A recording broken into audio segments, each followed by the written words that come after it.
Welcome back to Inside Sources. This is our concluding segment today, and I have with me a notable Nigerian diplomat, somebody who has been in the foreign service for 44 years and has gone to 5 continents representing Nigeria. He retired as Nigeria's ambassador to the Republic of Benin. I'd like to welcome to Inside Sources here in the studio for the first time, Ambassador Dr. Lawrence Olufemi Obishaki. Thank you so Excellency, much. You are welcome to Inside Sources. Thank you so much for inviting me, Lord. Right. I must also say that we really appreciate what you are doing. Thank you so much. Very informative, analytical, and exciting too. Thank you so much. You know, well, it's our day job. We are doing it pretty well. Thank you, sir. Let's start from the president's trip. You know, the president had gone to Brazil, you know, a couple weeks back, and then went to Japan. You know, signed quite a few significant MOUs. And of course, now he's on vacation, and we saw him a few days ago having dinner, was it lunch with the president of France, President Macron. You know, so I wanted to ask you, as somebody who is very vast in this diplomacy, that what is the use of the president's trips all over the world in these major countries, especially if there are no ambassadors on the ground? Now, I concede very easily that, yeah, I mean, when you have the president go out, he's able to meet the president in other places, and he can get a lot of things done. But I'm worried that the president is making all these efforts without ambassadors on the ground who will take the matters forward. Excellency, what's your take? Well, thank you very much for inviting me again. You know, diplomacy or international relations is multidimensional. There are so many aspects to it, and there are so many actors. Even though the former international relations recognizes the state as a major actor, yet there are non-state actors, positive and negative. The NGOs now, international organization, the United Nations, where you were, where we were both for years, you know, they are there. But why should a president go out? Number one, the number one diplomat of a country is the president. The President Obasanjo did not hesitate to tell us that he was his own foreign minister. And all of them, and true, he was saying the truth. And President Tinubu also knows very well that he is the number one image maker of the country. And there's no doubt that he can do a lot. However, you need the principal representative, your major minister. You know, there are people have said many things about it. Another thing is that it's not every time that the president can have access to the people that needs to know, that needs to learn about Nigeria. The number one public relations officer of Nigeria abroad is the principal envoy. It's not only because of the glamour, you know, to whom this may concern, greetings, whereas I've looked for somebody and I found in the person of Lawrence Olufemi Obishaki, who have considered to be my ambassador to represent. It says that whatever the ambassador says. That is the wording of the... That's the wording, yes. That he has found somebody. It's a great thing to be an ambassador of Nigeria. I'm forever grateful. Out of millions, we are not up to 200, you know, as of today. Maybe about 120, 130 alive. And what? Now, you see, he needs the ambassador. There's no doubt about it. Otherwise, there won't be reason for it. And you know, since the Westphalia Treaty, which to many people gave birth to diplomacy, which is the art of using human agents to represent a country in another country, whereby he does 5 things. One, he represents the country, he's a figure. When I was ambassador of Nigeria, you know, even at the UN, you know, you put on the Nigerian regalia anywhere, even in winter, you are the face of your country.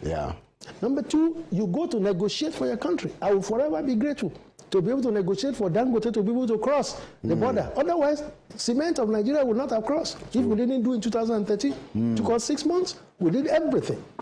And Dangote, for we is grateful and everybody is grateful. So we negotiate. The cement came through Republic of Benin. Yes. Through their ports. Benin is the gateway. So you cannot minimize the importance of neighbors. You can choose your partners. I always say, trading partners. So was that for the refinery or for the cement? The cement, to be able to cross. I see. He had been trying since 2007. So where was the cement coming from? From Nigeria. Oh, okay, for the cement to go out. To go out. Oh, I see your part here. And you know, if you don't pass through Benin, you can't go to Ghana. I see, yeah. Economically. Togo, I see like the that. point. Right. So, right. you see, so they are there to negotiate, they are there to represent, to promote our culture. That's what the diplomats, according to, you know, the Vienna Convention on Diplomatic Relations of 1961, which is the Bible, the Quran of diplomacy. So the ambassadors will do all of these 5 things. You know, they negotiate, they resolve problem, consular. Number one, of course, number one pillar of our international relation or foreign policy is the national interest. Yeah. And number one of our national interest is our people. In those places. Yes. President Tinubu can go everywhere, but how many can he meet? He's crying, he goes, you know, the diaspora people meet, but it's the ambassador that is there. Yeah. Let me tell you, as ambassador of Nigeria, they wake you at 2 a.m. and tell you Boko Haram is crossing this place. You wake up. Wow. You must rise to the occasion. That's where you are. It's not just drinking, taking caveat and everything. No, you are to perform. So, but then the principle that maybe if Nigeria is this poor, can't we, you know, have ambassadors in some strategic places, regional? Yeah. Well, how do you respond, Excellency? How do you respond to the argument that, oh, well, look, we have child affairs. No. You know, they are holding the fort. They are well trained. Yeah. You know, what's the proper response to that? Well, for you know, my professor of sociology in the U.S. when I was doing my PhD told me whatever is sociological must have at least 2 solutions. Minimum. That's why we have 2 eyes. The left eye looks. If it's not sure, you look at the right. But if 2 of them sit together, better. You see, the ambassador is the principal and accredited agent that can relate directly with the president, you know, of the other country. Yes. As ambassador, you call the president. When things were very hard for Nigeria in 2013, they were arresting them. They come out of church, out of mosque. They send Nigerian vehicle. You come and pay. You have to pay. 2020. So I called the president. I'd like to see you. You call the president directly? Of course. Now, am I not accredited to him? As the personal representative of the yes, and Nigeria is a big country, my friend. So. A child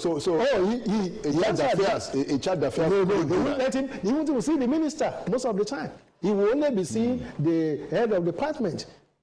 Yes, it will end at departmental level. But there are some countries that even ambassador, how many times did they see the president? But in Africa, for example, I cannot count the number of times we negotiated. The president of my country of accreditation was the first president in the world to come and spend his holiday in Nigeria. These 50 or 60 years. Went to Obudu because we sold the idea to him. That's the president of Benin. Yes, that's President Boni Yayi. And when Buhari was not going to come, I know what it is. I've been hearing people, look, and 2015, we wrote, President Buhari, you have to come. This is your neighbor. And so he was there. And look at the honor they gave him, made him to ride on the same jeep where the president was going to inspect the guards of honor. That's also the first. Go and check President Buhari, 2015, August 1st, was riding in the same jeep with President Boni Yayi. He gave him that honor of being the closest country, a country that has 6 ethnic groups together. We have about how many? About 687 kilometers of shared border, inhabited border, except in your part. Exactly. So I remember that you used to give us an example of a house on the border between Nigeria and Benin, where the living room is Nigeria, and then the kitchen. The bedroom is in Benin Republic. But let's go back to what you had said that, okay, let's even say that we are dealing with financial challenges, the money, the budget is too much. You are trying to say that we should identify particular places and put... United Nations. You know it very well. September, presidents will meet. So we will have no principal representatives. What about in places like Brussels, France, South Africa? Won't you have even our neighboring countries? For all this is happening. It's international relations. It's like human between interpersonal relationship. Right. Some people, the chemistry works. And then out of sight, out of mind. People are beginning to say, look, Nigeria says you are the giant of Africa. You can't even afford to have ambassadors in country. It is not good. People have said it.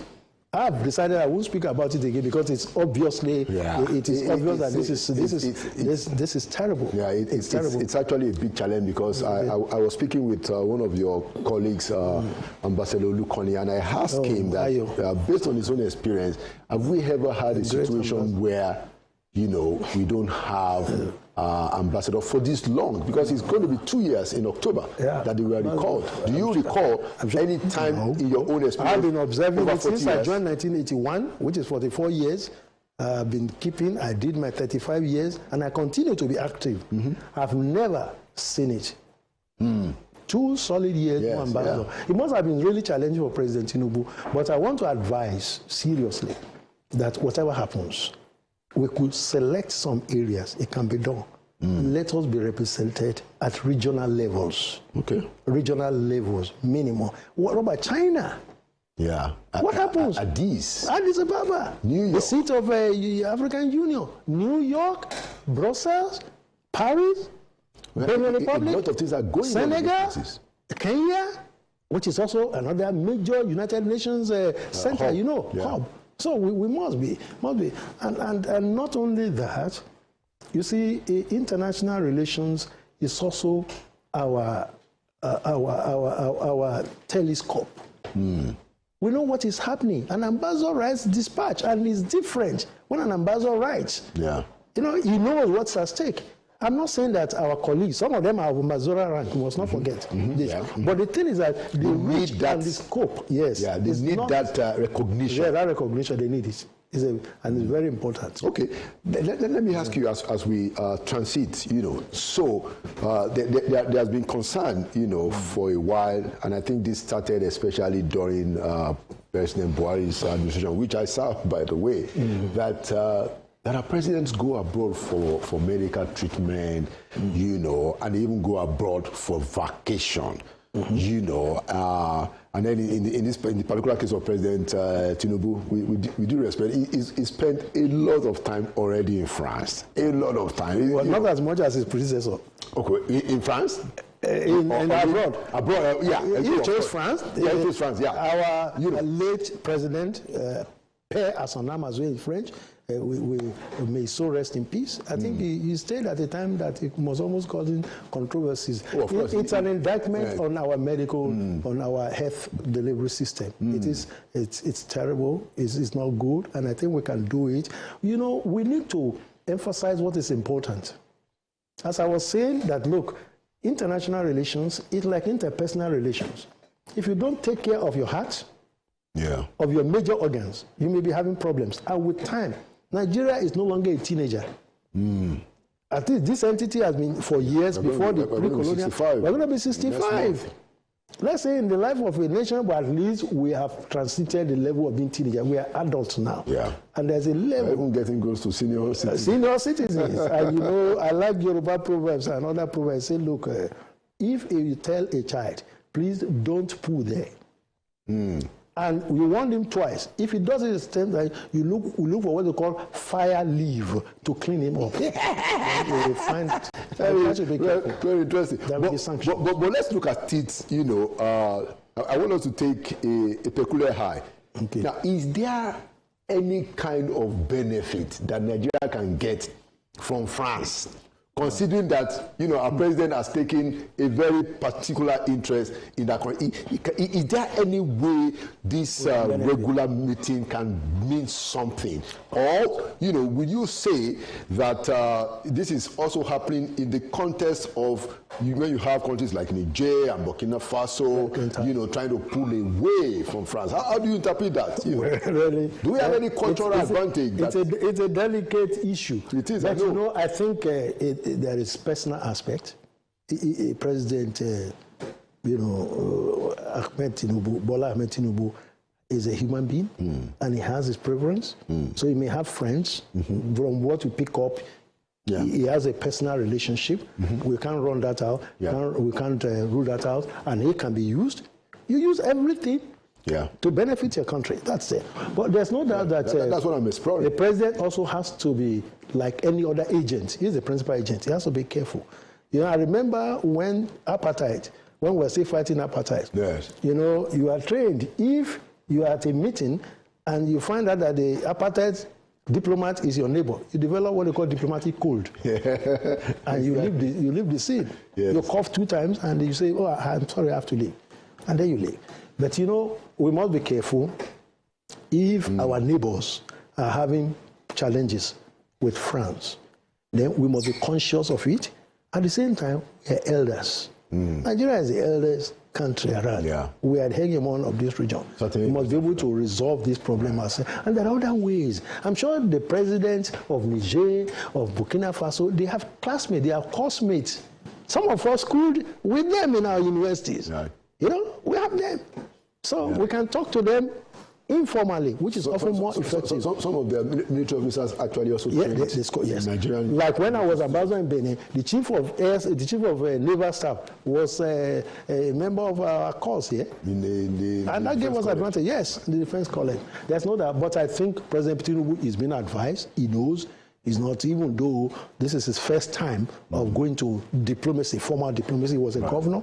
But you know, Minister of Foreign Affairs, like the armed forces or the police, these are the only ministries that don't have state counterpart. So people say Federal Minister of Foreign Affairs. That's wrong. There's only one. So he was not in it, but now he's there. And it's 2 years now. So he has a second foot. The second foot is on the ground now. So he knows how it's been done. You know, it's a very dangerous, slippery, you know, field. But he knows now what it is. He has to be very careful with it. You know, you can decide. You know, there's that saying that my friends, my enemies' friends, they are my enemies. And my enemies' enemies are my friends. You know? Interesting. Do you subscribe to the argument? Again, people have said that, look, what has happened in ECOWAS, you know, we've lost two member, member nations. Some people have held President Tinubu responsible for that. Is there a fair charge? No, I don't think it's fair to hold one person. They are not just living. You know, things don't just explode. They've been coming on long ago. Those fellows, those countries, let me be very diplomatic, have had challenges with France, which you know has to do with money. And so they had to. So their people are aware. International law allows a nation to choose its friends and who he will refuse to be friends with, not enemies. You know. So that is the truth. But the challenge is that I wouldn't have loved it to have been handled the way it was handled. As I said, you don't treat, when you have neighbor, the relation between neighbors, neighboring countries, is like that of marriage. You don't treat your wife or your spouse the way you will say you will deal with other people. No, because you are coming back home. You know, that is your home. These people will remain our neighbors for life. Niger has about 1,000 kilometers of a frontier with us. And even those about lines, 780. Those lines are artificial Cameroon, lines. yes, they speak the same language. Like that. Look, Hausa is the majority language in Niger, and it has been even declared the official language now. 54% of them are Hausa. We have about 10% that are also Tuaregs, whom we have in Nigeria. The Shu Arabs across the Fulani are there. Just like Benin Republic, the Bariba, the Yoruba, the Hausa, they are there. So we must be very conscious of this. You have interpersonal relations, age-long too, and they are stronger.